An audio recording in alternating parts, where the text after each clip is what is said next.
Alors, je suis photographié, enfin filmé, à côté de Rosa Sanctifolia. Enfin, c'est le rosier dont je vous avais parlé et que j'avais admiré quand j'avais 5-6 ans dans mon jardin de Montluçon, à Rimard, rue des Rossignols.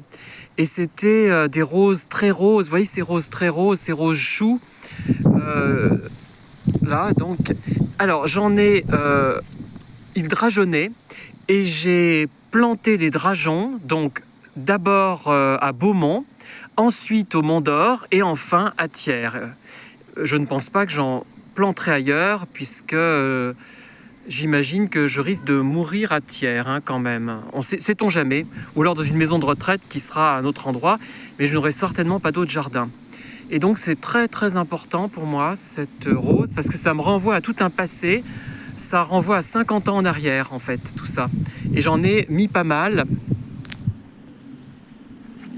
Regardez, en voilà. Il y en a là, là, là. Voilà. Il continue de drageonner. J'en ai mis un peu près du cerisier également. Voilà. Voilà, ça paraît insignifiant sans doute pour vous, mais pour moi c'est très important.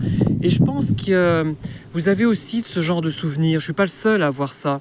Mais de le transposer, de le transplanter, c'est le cas de le dire, finalement, à plusieurs endroits où j'ai vécu, Beaumont, le Mont d'Or, Thiers, et initialement Montluçon. Donc, enfin, là, je ne l'ai pas transposé, puisque j'ai découvert vers, je sais pas, j'avais 5-6 ans, 5-6 ans peut-être plutôt, et ça m'avait vraiment subjugué à l'époque. Enfin, vraiment, c'était dans les années 72-73. Et voilà, donc ça donne une impression d'éternité. Cette peur, enfin c'est même pas une peur de la mort, cette peur de l'oubli qu'on peut tous avoir, elle est un peu conjurée quand on voit ça. Et d'ailleurs, même cette plante-là me rappelle celle-là, donc je vous l'ai déjà montré, mon jardin de Montluçon. Voilà. Voilà, bon. Rien de transcendant, je sais, mais ça ne va pas faire une grande audience, mais c'est pas grave. Bonne soirée.